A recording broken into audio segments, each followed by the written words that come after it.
श्री परमात्मने नमः। हे कृष्ण करुणा सिंधु दीनबंधु जगतपते गोपीश गोपिका कांत राधा कांत नमस्तुते। हे श्री कृष्ण, आप दुखियों के सखा तथा सृष्टि के उद्गम हैं। आप गोपियों के स्वामी तथा राधा रानी के प्रेमी हैं। मैं आपको सादर प्रणाम करता हूँ। तप्त कांचन गौरांगी राधे वृंदावनेश्वरी वृषभानुसुते देवी प्रणमामि हरिप्रिये। मैं उन राधा रानी को प्रणाम करता हूँ जिनकी शारीरिक कांति पिघले सोने के सुदृश्य है, जो वृंदावन की महारानी है। आप राजा वृषभानु की पुत्री है और भगवान श्री कृष्ण को अत्यंत प्रिय है। वांछा कल्पतरुभ्यश्च कृपा सिंधु एव च पतितानां पावनेभ्यो वैष्णवेभ्यो नमो नमः। मैं श्री भगवान के समस्त वैष्णव भक्त को सादर नमस्कार करता हूँ। वे कल्पवृक्ष के समान सेवा की इच्छा पूर्ण करने वाले में समर्थ हैं तथा पतित जीवात्माओं के प्रति अत्यंत दयालु हैं। श्री कृष्ण चैतन्य प्रभु नित्यानंद श्री अद्वैत गदाधर श्रीवासादि गौर भक्त वृंद। मैं श्री कृष्ण चैतन्य प्रभु नित्यानंद श्री अद्वैत गदाधर श्रीवासादि आदि समस्त भक्तों को सादर प्रणाम करता हूँ। हरे कृष्ण कृष्ण कृष्ण हरे हरे, हरे राम राम राम हरे हरे। हरे कृष्ण कृष्ण कृष्ण हरे हरे, हरे राम राम राम हरे हरे। अध्याय 2 श्लोक 66 नास्ति बुद्धिर्युक्तस्य न चायुक्तस्य भावना न चाभावयतः शांति अशांतिश्च कृतः सुखम। जो कृष्ण भावनामृत में परमेश्वर से संबंधित नहीं है, उनकी न तो बुद्धि दिव्य होती है न ही मन स्थिर होता है, जिसके बिना शांति की कोई संभावना नहीं है। शांति के बिना सुख हो भी कैसे हो सकता है। तात्पर्य, कृष्ण भावना भावित हुए बिना शांति की कोई संभावना नहीं हो सकती। अतः 5वें अध्याय 5.29 में इसकी पुष्टि की गई है कि जब मनुष्य यह समझ लेता है कि श्री कृष्ण ही यज्ञ तथा तपस्या के उत्तम फलों के एकमात्र भोक्ता है और समस्त ब्रह्मांड के स्वामी है तथा वे समस्त जीवों के असली मित्र हैं, तभी उसे वास्तविक शांति मिल सकती है। अतः यदि कोई कृष्ण भावना भवित नहीं है तो उसके मन का कोई अंतिम लक्ष्य नहीं हो सकता। मन की चंचलता का एकमात्र कारण अंतिम लक्ष्य का अभाव है। जब मनुष्य को यह पता चल जाता है कि श्री कृष्ण ही भोक्ता, स्वामी तथा सबके मित्र है, तो स्थिर चित्त होकर शांति का अनुभव किया जा सकता है। अतः एवं जो श्री कृष्ण से संबंध न रखकर कार्य में लगा रहता है, वह निश्चित ही सदा दुखी और अशांत रहेगा। भले ही वह जीवन में शांति तथा आध्यात्मिक उन्नति का कितना ही दिखावा क्यों न कर ले। कृष्ण भावनामृत स्वयं प्रकट होने वाली शांतिमय अवस्था है, जिसकी प्राप्ति श्री कृष्ण के संबंध में से ही हो सकती है। श्लोक 67 इंद्रियाणा हि चरन्ता यम्नोऽनुविधीयते तदस्य हरिति प्रज्ञां वायुनार्वम्मि वाम्भ्यसि। जिस प्रकार पानी में तैरती नाव को प्रचंड वायु दूर बहा ले जाता है, उसी प्रकार विचरणशील इंद्रिय में से कोई एक जिस पर मन निरंतर लगा रहता है, मनुष्य की बुद्धि को हर लेती है। तात्पर्य: यदि समस्त इंद्रियां श्री भगवान की सेवा में न लगी रहे और यदि इनमें से एक भी अपनी तृप्ति में लगी रहती है, तो वह भक्त को दिव्य प्रगति पथ से विपथ कर सकती है। जैसा कि महाराज अम्बरीश के जीवन में बताया गया है, समस्त इंद्रियों को कृष्ण भावनामृत में लगा रहना चाहिए, क्योंकि मन को वश में करने की यही एक सरल विधि है। श्लोक 68। तस्मादस्य महाबाहो निगृहीतानि सर्वशः इंद्रियाणि इंद्रियार्थेभ्यः हस्तस्य प्रज्ञा प्रतिष्ठिता। अतः हे महाबाहो, जिस पुरुष की इंद्रियां अपने अपने विषयों से सब प्रकार से विरत हो उसे वश में है, उसकी ही बुद्धि निसंदेह स्थिर है। तात्पर्य: कृष्ण भावनामृत के द्वारा या सारी इंद्रियों को श्री भगवान की दिव्य प्रेमा भक्ति में लगाकर इंद्रिय तृप्ति की बलवती शक्तियों को दमित किया जा सकता है। जिस प्रकार शत्रुओं का दमन श्रेष्ठ सेना द्वारा किया जाता है, उसी प्रकार इंद्रियों का दमन किसी मानवीय प्रयास के द्वारा नहीं, अपितु उसे श्री भगवान की सेवा में लगाए रखकर किया जाता है।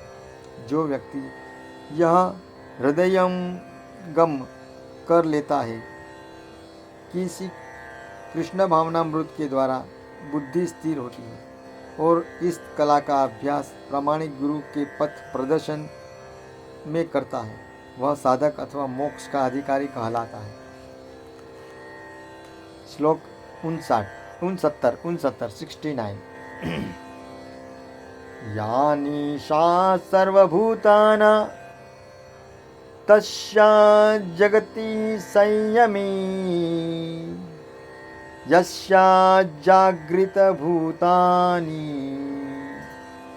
सा निशा पश्यतो मुनेः।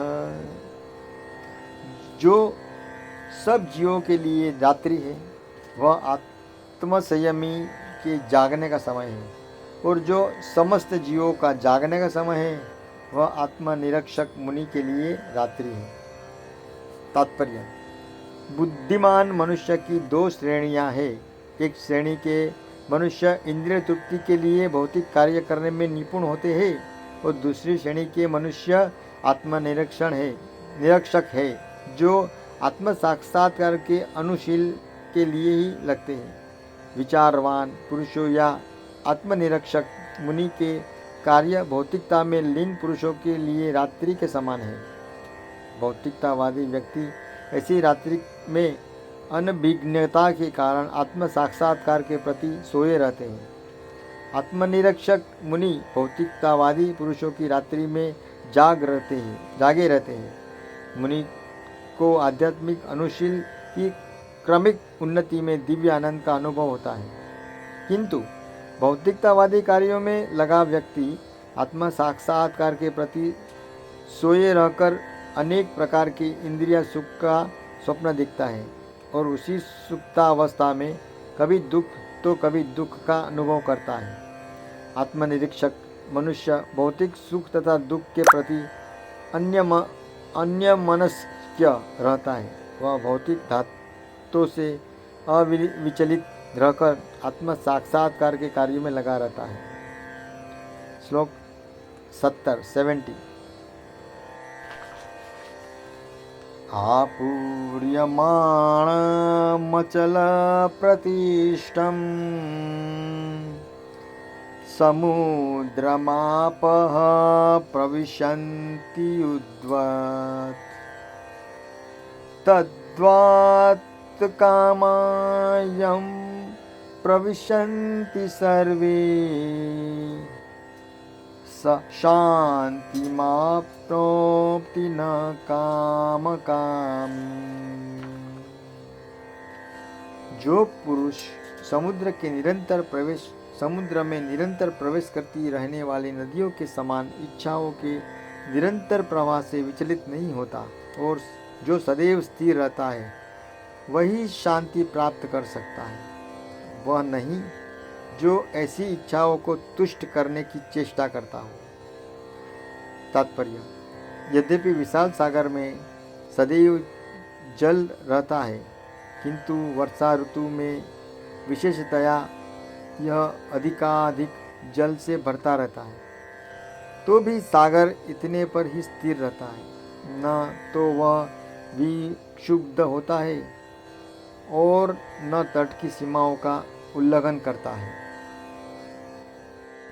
यही स्थिति कृष्ण भावना भवित व्यक्ति की है। जब तक मनुष्य शरीर है, तब तक इंद्रिय तृप्ति के लिए शरीर की मांग बनी रहती है, किंतु भक्त अपनी पूर्णता के कारण ऐसी इच्छाओं से विचलित नहीं होता। कृष्ण भावना भवित व्यक्ति को किसी वस्तु की आवश्यकता नहीं होती, क्योंकि श्री भगवान उसकी सारी आवश्यकताएं पूरी करते रहते हैं।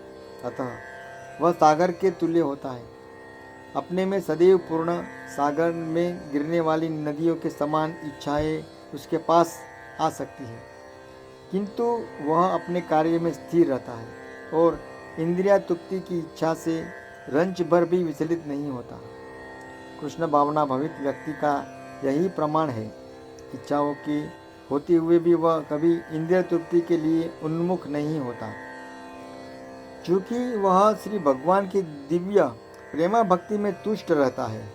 अतः वह समुद्र की भांति स्थिर रहकर पूर्ण शांति का आनंद उठा सकता है। किंतु दूसरे लोग जो मुक्ति की सीमा तक इच्छाओं की पूर्ति करना चाहते हैं, फिर भौतिक सफलताओं का क्या कहना। उन्हें कभी शांति नहीं मिल पाती। कर्मी, मुमुक्ष तथा वे योगी सिद्ध के कर्मों हैं, ये सभी अपूर्ण इच्छाओं के कारण दुखी रहते हैं। किंतु कृष्ण भावना भवित पुरुष भगवत सेवा में सुखी रहता है और उसकी कोई इच्छा नहीं होती। वस्तुतः वह तो तथाकथित भवबंधन से मोक्ष की भी कामना नहीं करता। श्री कृष्ण के भक्तों की कोई भौतिक इच्छा नहीं रहती, इसलिए वे पूर्ण शांत रहते हैं। श्लोक 71।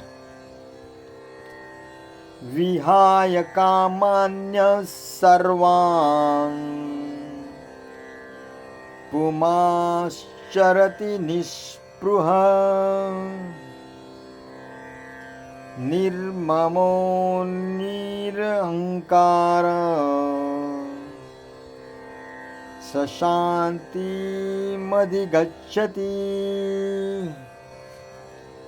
जिस व्यक्ति ने इंद्रिय तृप्ति की समस्त इच्छाओं का परित्याग कर दिया है, जो इच्छाओं से रहित है और जिसने सारी ममता त्याग दी है तथा अहंकार से रहित है, वही वास्तविक शांति को प्राप्त कर सकता है।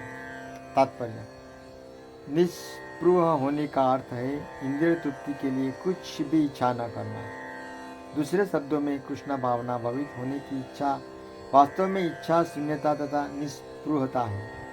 इस शरीर को मिथ्या ही आत्मा माने बिना तथा संसार की किसी वस्तु में कल्पित स्वामित्व रखे बिना श्री कृष्ण के नित्य दास के रूप में अपनी यथार्थ स्थिति को जान लेना श्री कृष्ण भावनामृत की सिद्धि अवस्था है। जो इस सिद्ध अवस्था में स्थित है, वह जानता है कि श्री कृष्ण ही प्रत्येक वस्तु के स्वामी हैं। अतः प्रत्येक वस्तु का उपयोग उनकी तुष्टि के लिए किया जाना चाहिए। अर्जुन आत्मतुष्टि के लिए युद्ध नहीं करना चाहता था, किंतु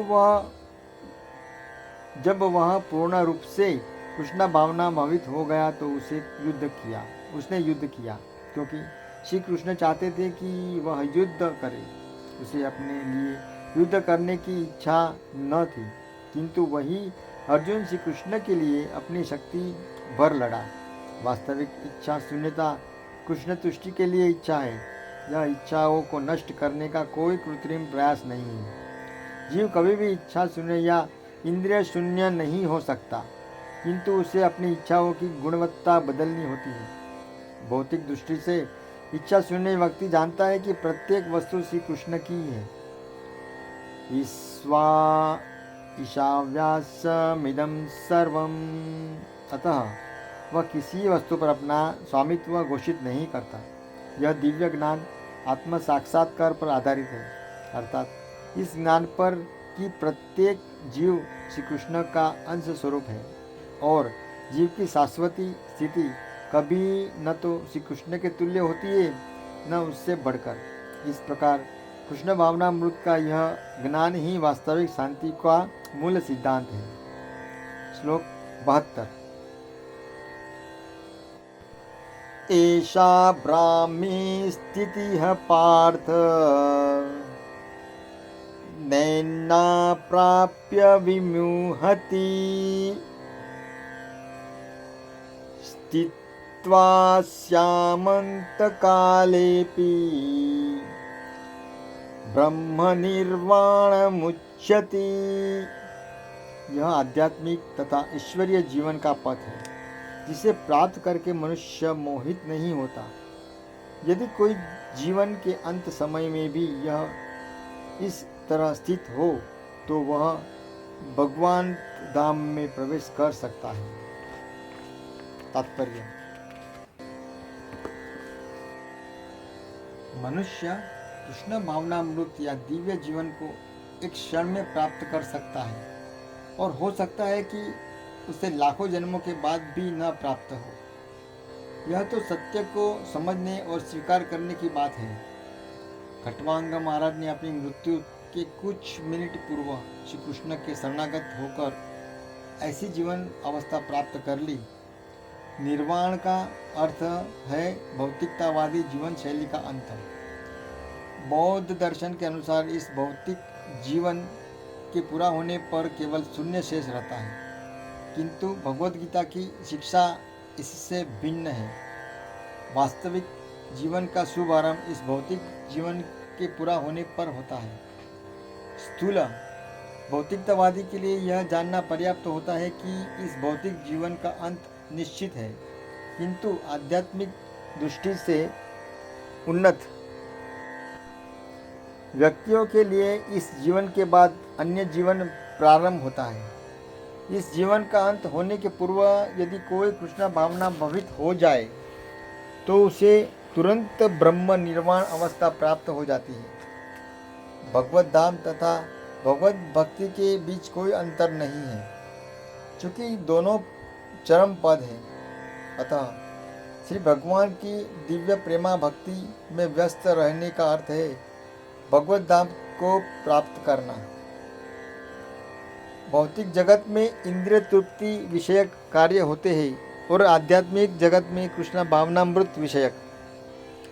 इस जीवन में ही कृष्ण भावनामृत की प्राप्ति तत्काल ब्रह्म प्राप्ति जैसी है, और जो कृष्ण भावनामृत में स्थित होता है वह निश्चित रूप से ही पहले ही भगवत धाम में प्रवेश कर चुका होता है। ब्रह्म और भौतिक पदार्थ एक दूसरे से सर्वथा विपरीत है। अतः ब्राह्मी स्थिति का अर्थ है भौतिक कार्यों के पद पर न होना। भगवद गीता में भगवत भक्ति को मुक्त अवस्था माना गया है। सगुणात्मति यत्याना ब्रह्म भूयाय कल्पते। अतः ब्राह्मी स्थिति भौतिक बंधन से मुक्ति है। श्रील भक्ति विनोद ठाकुर ने भगवद गीता के इस द्वितीय अध्याय को संपूर्ण ग्रंथ के प्रतिपाद्य विषय के रूप में संक्षिप्त किया है। भगवद गीता के प्रतिपाद्य है कर्मयोग, ज्ञान योग तथा भक्ति योग। इस द्वितीय अध्याय में कर्मयोग तथा ज्ञान योग की स्पष्ट व्याख्या हुई है एवं भक्ति योग की भी झांकी दे दी गई है। इस प्रकार श्रीमद् भगवद गीता के द्वितीय अध्याय गीता सार का भक्ति वेदांत तात्पर्य पूर्ण हुआ। श्री कृष्णार्पणमस्तु। वसुदेवं सुतं देवं कंसचारुणमर्दनं देवकी परमानंदं श्री कृष्णं वंदे जगद्गुरु। भाइयों तथा बहनों, यहाँ पर हमारा अध्याय 2 पूर्ण होता है, संपूर्ण। अगले अध्याय को लेके हम फिर आपके सामने प्रस्तुत होऊंगा। तब तक हरिओम, ओम शांति। हरे कृष्ण कृष्ण कृष्ण हरे हरे, हरे राम राम राम हरे हरे।